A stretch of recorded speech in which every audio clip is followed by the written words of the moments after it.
Newcastle and West Ham have made offers for McTomminay and Harry Maguire, and Manchester United could cash in on McTomminay and Harry Maguire in January and potentially invest that elsewhere, but that is too complicated for Murta and the Glazers, and it seems that the summer sale is more likely, with those two players looking more and more likely to leave in summer due to a lack of game time under Erik Ten Hag. Erik Ten Hag does speak out and pretty much made it clear he wants signings. We need to get some better signings in. We need to do better in the January transfer window. If someone's there, we should go for it. And Ten Hag is not ruling out that this is the end of the transfer window. Ten Hag is not ruling out that there will be future signings. Ten Hag wants future signings, and he's making that very clear. Will he get that midfielder in? Will he get that other attacker in?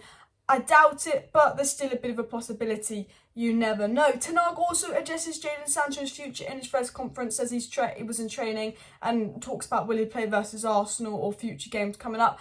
As well as I want to talk about Antony. We need to talk about Antony. Okay, I think people need to calm down on Antony. I think there's a big overreaction in the fan base, and I think fans need to calm down on the Antony hate. And I kind of want to talk about Antony, and I also want to talk about Pellistri, our two right-wing options at the moment, while Jadon Sancho's out, and actually Pellistri kind of wanting a move, what's going on with that, the complications in that deal and more. So do smash the like button, do smash the like button, please do subscribe down below if you're new. Hello and welcome back to Alice Talks Football, and let's get right into the news. So Paul Hurst, a very good journalist, had this to say, starting off with the first story on Maguire and McTomminay. He said Manchester United will turn down any offers for Scott McTominay or Harry Maguire this month. He followed up by saying Newcastle would have made an offer for Scott McTomminay if United were open for a sale, but the club won't let him go as Erik Ten Hag sees him as an important player. The same goes for Harry Maguire, who has been a subject of interest from West Ham. So there has been, Newcastle would like McTomminay. He's quoted at 30 million, but Newcastle are not going to make that offer because United have made it clear he's in Ten Hag's plans. And before you overreact saying, oh, McTominay's average, you couldn't do it versus Charlton. He's in Ten Hag's plan for depth. He's not in Ten Hag's plan because Ten Hag wants this guy and he's going to start every week. There's a reason he's not playing. But if Casemiro gets injured, we've got no one. With Donny's out to the rest of the season, we've got Casemiro, Eriksen and Fred to fill those two roles for the rest of the season, a game every 3 days. You need someone else. You need McTominay. If we were like Chelsea, if we had Todd Boehly doing a madness, we could get 30 mil from McTominay, and I'm sure we could have brought in like Enzo Fernandez or someone crazy. But we ain't going to spend money. We're not going to spend any money. There's a reason we're getting a Burnley player on loan, and Arsenal are outspending, Chelsea are outspending, Liverpool are outspending, because the board know the sale's coming. The board don't care. The board are broke. And yes, McTominay sale, Harry Maguire sale in January could sound quite smart when you actually think about it, and then you could use that money to bring in a midfielder and potentially another attacker, because I think you can get about 50 million for the two of them, which some people might laugh at, but I generally think we could. But you know, our board don't think like that, and there's no way our board is going to be smart enough to bring someone in January. I think McTomminay and Maguire will both be sold in the summer, depending on the new ownership situation, transfers and more. I do think they'll both be sold in the summer because I think they're long-term, not in Ten Hag's plan. But I think January sale, very unlikely. I think they're not playing a lot, but I think, you know, we need them for depth. I think we could get away with selling Maguire because Luke Shaw could play centre-back. We've got Varane, Lindelof, Martinez. Like, I think we could get away with selling Maguire, but I think as much as I don't think Scott McTominay is good enough long-term, he does a job. He tries his best. He's a squad player. He's got the right mentality. You know, we need someone in midfield if there's an injury. We're going to need Scott McTominay versus Arsenal, whether you like him or not. And Ten Hag is smart not to sell them. Now, I think if we could sell them and get a replacement in, then I'd be all for it. But Ten Hag knows that John Murta, he's not going to deliver him a replacement. Or if he does, it will be someone on loan that's crap. I mean, he's got Weghorst when he could have had Felix or Gakpo and they're at rivals. So he's got no faith in the board. And Ten Hag in his press conference today spoke about signings. And Ten Hag said, on signings, we will be doing our research, and if there's opportunities, we have to go for it. Ten Hag making it clear, if there's an opportunity, we've got to go for it. We can't rule ourselves out yet. Ten Hag ruling out that, you know, this isn't the end of the transfer window for United. We've got to research. And I know that Ten Hag wants another attacker or midfielder, and I know that Ten Hag's frustrated that, although he's got Weghorst and he's happy with Weghorst, I know he's frustrated he didn't get Gakpo or Felix. And Ten Hag's looking there and he's probably thinking, if there's a good midfielder we can get on loan, if there's another good attacker opportunity we can get on loan, we need to go for it because we need to strengthen. Chelsea have strengthened, Arsenal strengthened, Liverpool has strengthened. We're in a good position for top four, but we're not in a brilliant position. We're only halfway through the season. We're going to drop off with injuries, although, you know, we might lose to Arsenal. We might only be in top four by 2-3 points. He's absolutely right. Ten Hag followed this up by saying, on January signings, I think as Manchester United, you always have to look for solutions and you always have to look for the better, and that's what we will do. basically saying United have got some problems, they need to find solutions, they need to look for better people. Ten Hag's effectively saying we need to look for better, we need to do better in the January transfer window, we need to find some improvements to this team in the January transfer window. And Ten Hag can't come out and say, fucking hell, sign me some players, John Murray, you prick, which is probably what he wants to say, oh bloody hell, are we this broke or is because we're just dealing with a sale and we don't care. He can't say that, but Ten Hag can say we'd like signings, we've got to look at who's available, see if there's a solution in our budget that's a good player. Ten Hag's been respectful in the sense of I only want a player if I think he's good enough, if he's in our budget, la-di-la, but Ten Hag's making it very, very clear, every single press conference for the last 3 months, Ten Hag's made it clear he wants a striker. Just because we've got Weghorst doesn't mean you're going to shut up Ten Hag. The board think they could sign Weghorst and shut up Ten Hag about getting another signing, and no, because Ten Hag knows that Weghorst isn't enough. He needs more than Weghorst in January. We say 20 million Ronaldo's wages. If we were smart, we could sell McTomminay for 30 million and invest elsewhere, but we won't. But it's obvious Ten Hag would like another midfielder and striker, and I think long term, obviously, Oshinhem and Enzo Fernandez seem to be the two ideal targets, and maybe they're targets for the summer, same with Kane.